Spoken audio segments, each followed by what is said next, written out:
Kahit mabilis na umuunlad ang Thailand, nandyan pa rin ang mga sinauna niyang kultura. Ito yung bilihan ng mga Buddha. Bawat tindahan dito may mga Buddha.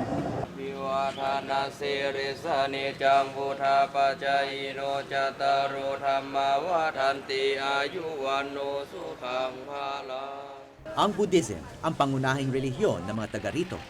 Nagsimula sa Thailand ilang siglo bago dumating ang Kristyanismo sa Pilipinas. Pero gaya natin, naniniwala pa rin sila sa mga pamahiin. Tila Quiapo ang labas ng isang templong dinaanan namin.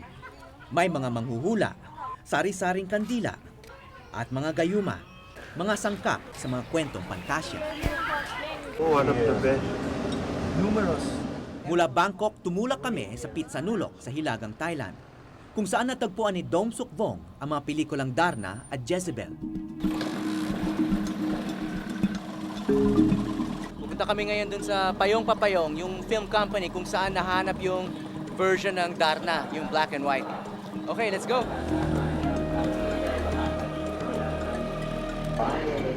Ibinili ni Dom na hanapin namin ang isang gasolinahan na pag-aari ni Santi, Kitty Jaruruk.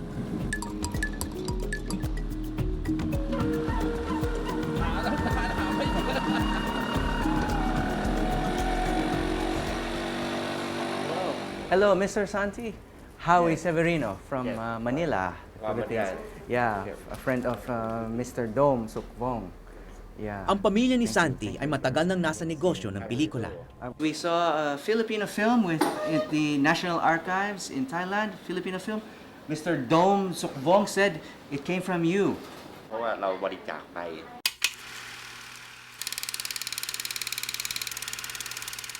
ตอนนั้นเรา How did his family get the Filipino film? เข้าใจว่าคงจะตอนนั้น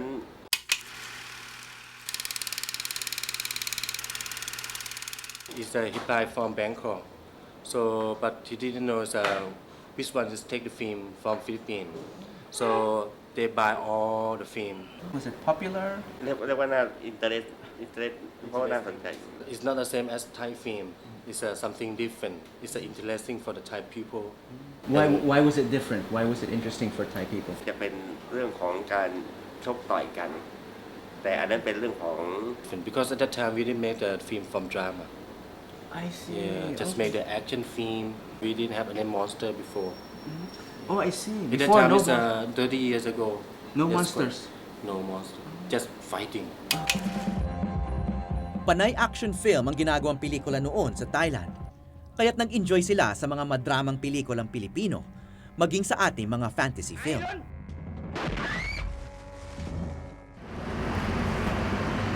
Iba na ang negosyo ni Santi ngayon, pero ang ate raw niya ay nasa linya pa rin ng pelikula.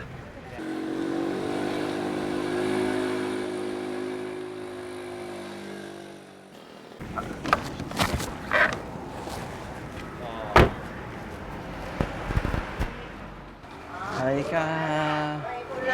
Howie Severino.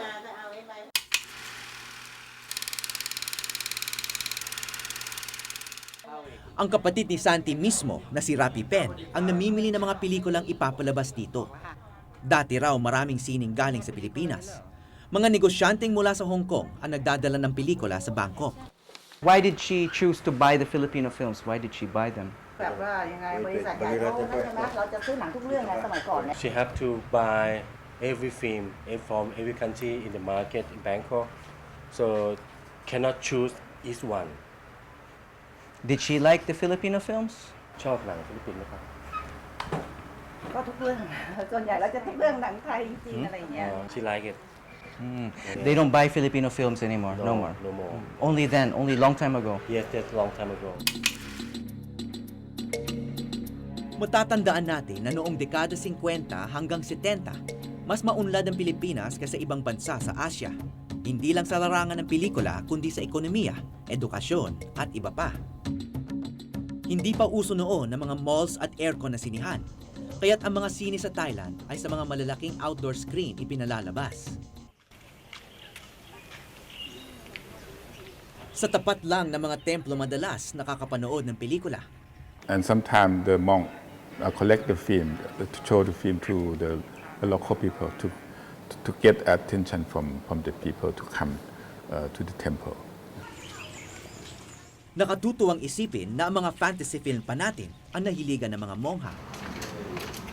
เก็บเลอะเทอะ Oh. อันนี้เป็นฟิล์มเก็บนั่นอยู่ พอดีช่วงนี้ยุ่งพอดีไฟมันไหม้บ้านนี่หนัก Nakatakda ng sunduin ang mga lumang pelikula rito ng mga taga-National Archives sa Bangkok, kung saan mas mapapangalagaan silang mabuti para na rin mapanood pa ng mga susunod na henerasyon. Bagamat wala ng pelikulang Pilipino rito, may natirang impluensya. แล้วก็เป็นถนนใหญ่ตรงนี้ก็จะเข้าวัด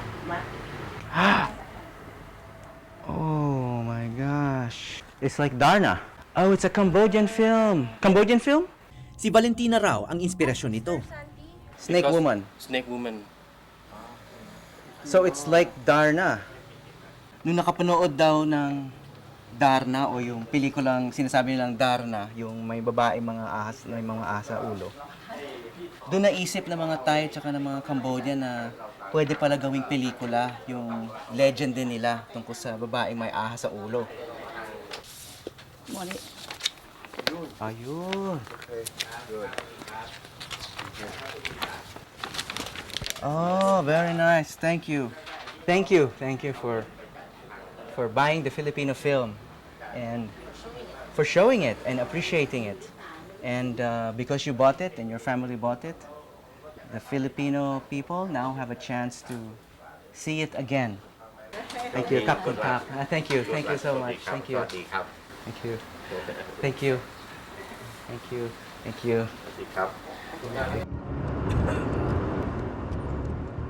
Habang paalis kami ng Thailand, ang naiwang tanong sa aming isip, kailan pa kaya makauuwi sa Pilipinas ang mga lumang pelikulang nahanap namin dito?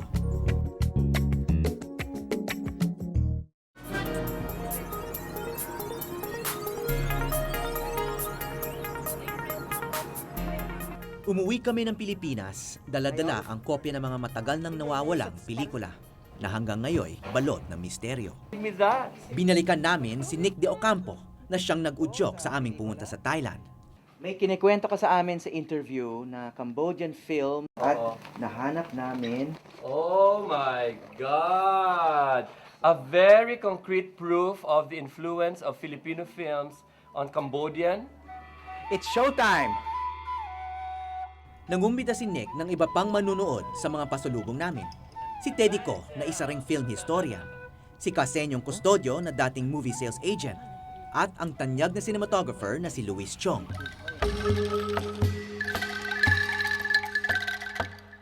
Kahit gasgas na ang pelikula at wala ng audio, namangha pa rin ang grupo.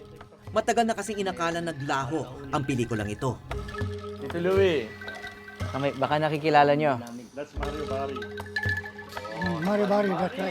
Based on his age there, mga anong year nyo ine-estimate yung pelikula? Mario began his career in Philippine films around 1947.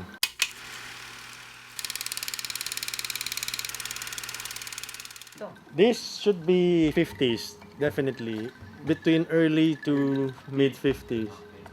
Based on the flavor. Pero hindi pa natin kilala kung sinong direktor, ano? Hindi pa natin Hindi pa, ano? Baka si Mario Barry mismo. Oo, pwede. Yan. Sino yan? Kung malaki star yan, nag-click ka agad, di ba? Pero kailangan pa rin masagot ang tanong na nagmula pa sa Thailand. Ito nga ba ang orihinal na Darna? Bakit si Valentina ang bida? Nasaan si Darna? Darna came 1951. Teddy, you're right. The first Darna was 1951. Produced by Royal, shown May 31 at Clover. Sa Clover ho pinalabas. So far, masasabi yung maaring Darna nga ito. Ganito yan eh. Kasi Valentina, Buhay ata ni Valentina ito, hindi buhay ni Darna eh. Iba-iba ang opinyon nila. Ayaw maniwala ni Nick at ni Kasenyong na Darna nga ito. Spin-off lang daw. Kasenyong, siguro kilala niyo. Si Teddy naman kumbinsidong parte ito ng orihinal na Darnang ipinalabas noong 1951. Pero hindi niya masabi kung sinadyang alisin si Darna ng mga nagpalabas nito sa Thailand o nawawala lang ang ilang bahagi na material. Maaring yung mga eksena ni Darna tinanggal dito tapos ginawa nilang separate film ito. I don't think so. That's why I'm asking what is the length of all this footage eh. But you can create a narrative. Ang continuity niya is just so fantastic. It's almost seamless yung narrative niya dito. Na you don't really miss out on anything that has been taken out. Walang may tiyak na sagot dahil lahat sila hindi ito napanood sa sine. Oscar Casey, Nelo Nayo. Hindi hanga ako talaga sa'yo. Oh my God. Pero nagkaisa sila sa susunod na epikong ipinalabas namin. Oh my God! Siete Infantes, Ibong Adarna, Siete Infantes. Hey, puta. Siete... This is a find! Oh my goodness Tingnan mo me! yung cutting ha, tingnan mo. Oh, tingnan mo, oh. Paglabas Konde? ng frame, paglabas ng frame. It's a konde. No, paglabas ng frame, yung next frame, tingnan mo, may continuity, oh. So confirm Pilipino to. Unang Pilipino shot to. ng Luna yun eh. Filipino to, for sure. Wala raw duda na gawang Pinoy ang pelikulang ito. Isa pang piyesa ng lost cinema ng Pilipinas, nahanap din sa wakas. My God, this is a major find. Oh my God. Oh, wow, what an angle. This is LVN. So anong year to? Anong year to ginawa? 50. 1954. So sino-sino yung mga sikat na artista? Yan, si Efren Reyes. Efren Reyes, Luna, which is big Ako name. si Edna Luna. Edna Luna. Nakilala ni Teddy dahil nakita na niya ito sa mga litrato. Pero ngayon lang niya napanood ang mismong pelikula. It's Bangani Simadar, 1954, directed by Jerry De Leon. Bangani Zimadar. Ano yun? Place? Banga. Name of a Banga person? is jar. Banga. Abanga ni Zamadar. Zimadar is a 19. name, 1954. Anong basic plotline ito? Hindi ko alam, basta it's one of those costume fantasies. In terms of fantasy films, no, it's one of the best. Wow! Look at that shot. Special effects, fantastic. Hindi kumpleto ang kopya na ibinigay sa amin ni Dong Suk Vong ng Bangkok. Pero nangako nga siyang idodonate sa Pilipinas ang print nito, pati na ang ibang pelikulang Pilipino na nasa kanila sa Thailand, magiging regalo sa itatayong film archive na matagal nang ipinapangarap ni Nick. Welcome. This is Cesar Hernando, Hi. Howie. Indiana Jones of Philippine film archaeology. Howie. Pero hindi pa rin nasasagot, Darna nga ba ang hawak naming pelikula? Siguro ang tingin ko ang medyo unusual kasi dyan, yung bilay nakasuot ng white.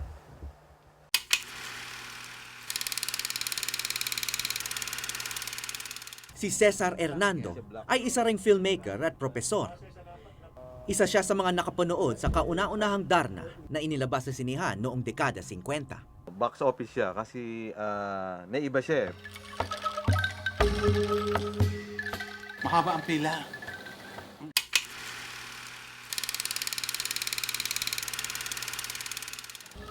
Ang pila ng Darna sa Clover, ano? Umiikot na ganun ang tao papunta doon sa tulay sa likod sa Fiati. Kinumpirma rin ni Danny Dolor, kilalang art collector na matagal nang sumusubaybay sa pelikulang Pilipino, na ito na nga ang nawawalang klasiko. Naku, Diyos ko, tanda-tanda ko yan. Ang ganda ng music niyan eh. Orchestra ang ginagamit. Imagine, ang musical director was Constancio de Guzman. The composer of Tangi Kong Pag-ibig, maalaala mo kaya ang Bayang Ko.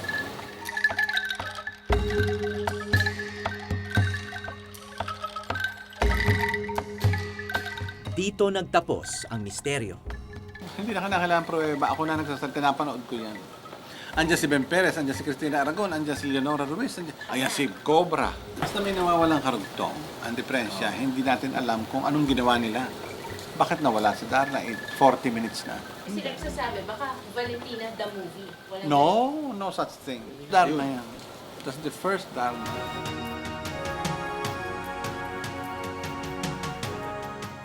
Si Fernando Po Sr. pala ang direktor ng unang Darna na pinagbidahan ni Rosa del Rosario. Si Cristina Aragon naman ang gumanap na Valentina. Cristina Aragon, first movie niya ito. Paano siya sisita? She was introduced in this movie. Walang kumuhang artista na maglalagay na ahas sa ulo kundi siya. Kaya siya nakuha.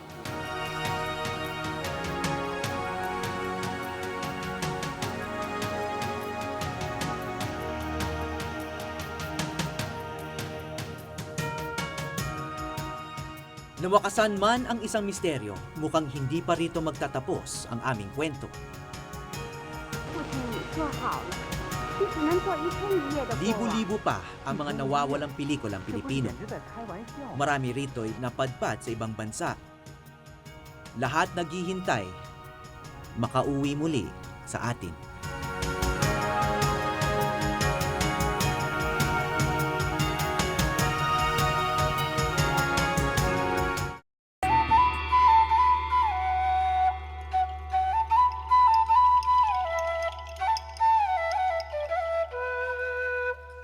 Sa pag-uwi namin ng ilang mga pelikulang naligaw, napatunayan na sina Valentina, Jezebel at iba pa ay hindi naman nawawala. Nakahanap lang pala sila ng pansamantalang tahanan sa labas ng Pilipinas. Ngayon nagsisimula na sila makabalik, masiguro na sana na sila'y mananatili sa pangangalaga natin. Ako po si Howie Severino at ito ang Eyewitness. Magandang gabi po sa inyong lahat.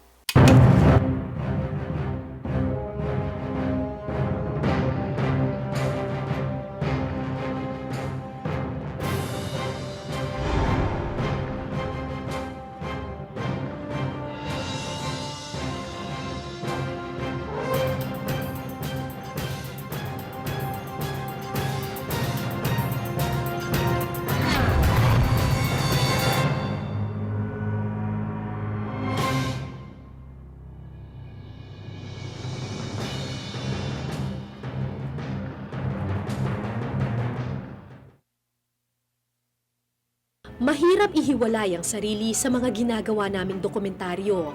Hindi lang naman kasi kami reporter, tao rin kami. Natutuwa sa mga simpleng ligaya, napapayakap sa oras ng pangungulila, napapaluha sa harap ng pagsubok ng buhay, napapangiti sa gitna ng pag-asa at tagumpay. Minsan, kailangan ng mas malalim na pangunawa para makarating sa puso ng storya. Ako po si Cara David at ito po ang Eyewitness.